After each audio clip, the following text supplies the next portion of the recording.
لیکن یہ کہ جی ہم نے پوری دنیا میں اسلامی ریاست قائم کرنی ہے، یہ دین کی کوئی ہدایت نہیں ہے. کراس.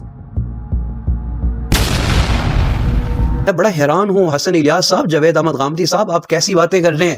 یا سننے والے ابھی بھی آپ کو اسلامی اسکالر کہیں یا آپ کو کہیں کہ آپ بڑی اچھی دین کی خدمت کر رہے ہیں؟ پہلی بات تو یہ ہے کہ غامدی صاحب یہ ہمیں بتاتے ہیں کہ اسلامی ریاست نامی کوئی شے ہے ہی نہیں. وہ اکثر یہ فکرہ دہراتے ہیں کہ ریاست کا مذہب نہیں ہوتا، مذہب تو انسان کا ہوتا ہے. پہلی بات یہ کہ غامدی صاحب ہمیں یہ بتاتے ہیں کہ there is no such thing as an Islamic state.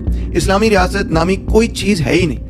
Secularism کو پورا آپ لوگ پروموٹ کر رہے ہیں. ایک ویب سائٹ ہے، ذرا میں آپ کو یہ بھی دکھا دوں کہ CFI دا سینٹر فار انکوائری، آپ اس میں دیکھ لیجئے ان لوگوں نے جو یہ ویب سائٹ بنائی ہے. اب اس میں اگر آپ جائیں، یہ بھی یہی بات کر رہے ہیں کہ اسلام سیکولر اسلام کی بات کر رہے ہیں. تو اگر آپ اس ویب سائٹ پہ جائیں تو ان کا کام بھی یہی ہے کہ لوگوں کو یہ بتانا کہ اسلام ہیومن رائٹس کی بات نہیں کرتا. سیکولرزم آئے گا وہ ہیومن رائٹس کی بات کرے گا، وہ انسانی حقوق کی بات کرتا ہے. اسلام، اس کا دین، مذہب کا ریاست کے ساتھ کوئی تعلق نہیں ہے.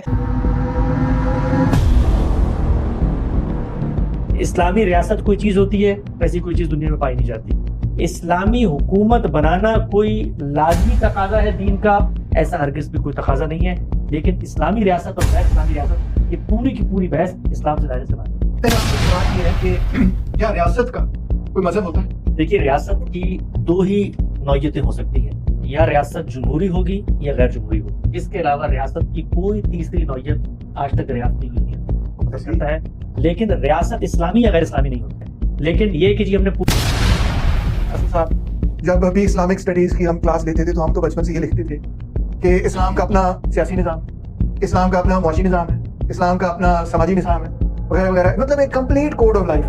مگر اب آپ نے یہ بتایا کہ وہ چیز جو ہم کمپلیٹ کوڈ آف لائف سمجھ رہے ہیں وہ کوڈ آف لائف تھا، مگر وہ اسلام کا نہیں تھا، وہ اس دنیا کا تھا. تو یہ بہت بڑی بات کی. میں نا دینزم آخرکار ہے کیا؟ اٹھائیے قرآن ذرا کھول کے دیکھیے، سورۃ مائدہ آیت نمبر 44 سے آیت نمبر 50 تک. اگر آپ دیکھیے آیت 44 سے آیت نمبر 50 تک، تو اللہ نے اس میں پہلے تورات کا ذکر کیا کہ انبیاء اور قوموں میں جو فیصلے ہوئے کرتے تھے، یحکم، وہاں پر جو نظام نافذ کیا جاتا تھا، جو حکم دیا جاتا تھا، وہ شریعت تورات کے مطابق دیا جاتا تھا. پھر اللہ نے انجیل کا ذکر کیا اور وہاں پر بھی بتایا کہ خدا کے کلام کے مطابق ہی فیصلے کیے جاتے تھے. اس کے ساتھ ہی اللہ نے قرآن کا تذکرہ کیا ہے اور اللہ نے یہاں پر بڑے واضح الفاظ میں بیان کر دیا، وَأَنِحْكُمْ بَيْنَهُمْ بِمَا أَنزَلَ اللَّهُ وَلَا تَتَّبِعْ أَهْوَاءَهُمْ وَاحْذَرْهُمْ أَن يَفْتِنُوكَ عَن بَعْضِ مَا أَنزَلَ اللَّهُ إِلَيْكَ فَإِن تَوَلَّوْا فَاعْلَمْ أَنَّمَا يُرِيدُ اللَّهُ أَن يُصِيبَهُم بِبَعْضِ ذُنُوبِهِمْ وَإِنَّ كَثِيرًا مِنَ النَّاسِ لَفَاسِقُونَ أَفَحُكْمَ الْجَاهِلِيَّةِ يَبْغُونَ. اللہ نے شریعت کے علاوہ فیصلوں کو حکم الجاہلیہ کہا ہے، اور جو شریعت کے فیصلوں کے خلاف فیصلے چاہتے ہیں، ڈیموکریسی چاہتے ہیں، انسانوں کے بتائے ہوئے نظام کو چاہتے ہیں، شریعت اس میں کوئی مداخلت نہیں کر سکتی. اسلامی ریاست نام کی کوئی چیز نہیں ہے. اللہ نے ان کو فاسق بھی کہا ہے، اور اللہ نے اس کے ساتھ یہی بھی فرمایا ہے کہ افحکم الجاہلیت یبغون، کہ یہ جاہلیت کے فیصلوں کو چاہتے ہیں. اور ساتھ اللہ نے پھر بتا دیا کہ ومن احسن من اللہ حکما لقوم یوقنون، کہ یہ یقین رکھتے ہیں کہ اللہ کے علاوہ بھی کسی کا فیصلہ اللہ سے زیادہ اچھا ہو سکتا ہے، کہ اللہ کے فیصلے کے علاوہ کسی اور کا فیصلہ کس طرح اچھا ہو سکتا ہے. تو اللہ نے تورات، انجیل اور قرآن کے فیصلوں کو قوموں سے اور پوری انسانیت سے کہا ہے کہ ان فیصلوں کو تسلیم کرو. اگر اس کے علاوہ تم فیصلے تسلیم کرو گے تو اللہ نے ان کو فاسق بھی کہا ہے، اور اللہ نے ان کو حکم الجاہلیہ کی پیروی کرنے والا بھی کہا ہے. اگلی بات، حضرت داؤد علیہ السلام کا ذکر اللہ نے قرآن میں خلافت کے عنوان سے کیا ہے. اٹھائیے سورۃ صاد آیت نمبر 26، اگر کھول کے دیکھیے قرآن کو ذرا پڑھیے. قرآن جگہ جگہ پر کیا بتا رہا ہے؟ قرآن کہتا ہے، یا داؤد انا جعلناک خلیفۃ فی الارض فاحکم بین الناس بالحق ولا تتبع الہویٰ. حضرت داؤد اور حضرت سلیمان علیہ السلام کی جو نظام حکومت، جو ان کی خلافت تھی، جو ان کی ریاست تھی، وہ وحی الہی کے مطابق فیصلے کرنے کا اللہ نے حکم دیا تھا. اس کے ساتھ میں آپ کے سامنے صحیح بخاری کی روایت بھی پیش کر دوں. یہ آپ لوگوں کے لیے ہے، جاوید احمد غامدی صاحب اور حسن الیاس صاحب کے لیے نہیں ہے، کیونکہ وہ حدیث کو تو ویسے ہی نہیں مانتے، حدیث ان کے نزدیک شریعت نہیں ہے. لیکن میں عوام کے لیے پیش کر دوں صحیح بخاری کی روایت نمبر 3455. اس میں اللہ کے نبی صلی اللہ علیہ وسلم نے ارشاد فرمایا، قال كانت بنو اسرائیل تسوسهم الانبیاء كلما هلك نبی خلفه نبی. آپ صلی اللہ علیہ وسلم نے ارشاد فرمایا کہ بنی اسرائیل کے انبیاء ان کی سیاسی رہنمائی بھی کیا کرتے تھے. جب بھی ان کا کوئی نبی ہلاک ہو جاتا، یعنی اس دنیا سے چلا جاتا، تو دوسرے ان کی جگہ موجود ہوتے. لیکن یاد رکھو، میرے بعد کوئی نبی نہیں آئے گا، ہاں میرے نائب ہوں گے اور بہت ہوں گے.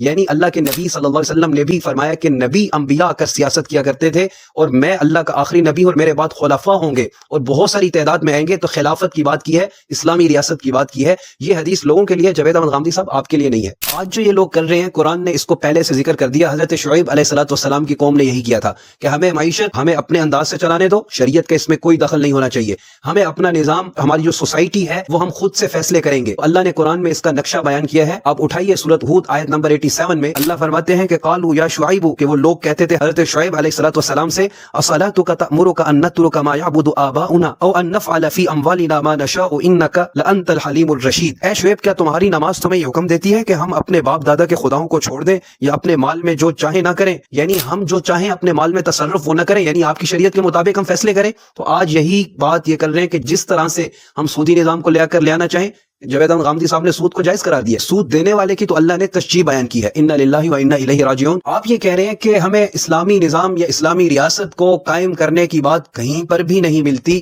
تو بڑے افسوس سے کہنا پڑ رہا ہے کہ آپ نے قرآن کھولا نہیں، آیا آپ نے پڑھا نہیں، یا آپ نے پڑھا اور جان بوجھ کر آپ قرآن کے خلاف امت کو گائیڈ کر رہے ہیں. آپ دیکھیے کہ ہدہد نے آ کر حضرت سلیمان علیہ الصلوۃ والسلام سے آ کر بتایا کہ ہمارے پڑوس میں ایک سلطنت ہے کہ جس کے اندر ایک عورت حکمران ہے اور سورج کی پرستش کرتے ہیں، وہاں پر ایک ریاست قائم ہے. اللہ قرآن میں اس کو بیان کرتے ہیں. یہ خبر سن کر جب ہدہد نے خبر دی حضرت سلیمان علیہ الصلوۃ والسلام کو، تو یہ خبر سن کر حضرت سلیمان علیہ الصلوۃ والسلام نے اس قوم کی طرف جو پہلا پیغام بھیجا، بسم اللہ الرحمن الرحیم کے بعد 2 جملوں میں پیغام دیا، مجھ پر سرکشی نہ کرو اور میری اطاعت کر کے میرے پاس چلے آؤ. قوم سبا کی ملکہ بلقیس نے اس کے جواب میں صلح اور مفاہمت کا پیغام بھیجا کہ ہم صلح کر لیتے ہیں. حضرت سلیمان علیہ الصلوۃ والسلام نے اس کو قبول نہیں کیا. قرآن تو اسلامی ریاست کو قائم کرنے کی بات کر رہا ہے. بڑی حیرانگی ہوتی ہے کہ آپ نے آ کر لفاظی بڑی جھاڑی اور آ کر لمز میں بیٹھ کر ایک سیکولر ایک سوشلسٹ کے ساتھ بیٹھ کر آپ نے دین اسلام کی دھجیاں اڑائی ہیں. بڑی معذرت کے ساتھ میرے الفاظ، شاید میرے جملے آپ کو سخت لگ رہے ہو، لیکن لگنے چاہیے. کیا آپ قرآن کی آیتوں کو جھٹلاتے پھریں یا آپ دین شریعت کو کہیں کہ یہ ہسٹری کی حیثیت رکھتی ہے؟ حدیث کا مقام کیا ہے؟ آپ کی سمجھ میں اتنا بھی نہیں ہے کہ حدیث کس کو کہتے ہیں. ہسٹری اور حدیث میں فرق ہے، آپ کو اس کا بھی نہیں پتا کہ حدیث شریعت کا حصہ ہے اور اللہ نے قرآن میں جا بجا اس کو ذکر کیا ہے. وہ ایک الگ موضوع ہے، اس کے اوپر بھی میں انشاءاللہ گفتگو کروں گا. کہ غامدی صاحب یہ کہتے ہیں بلکہ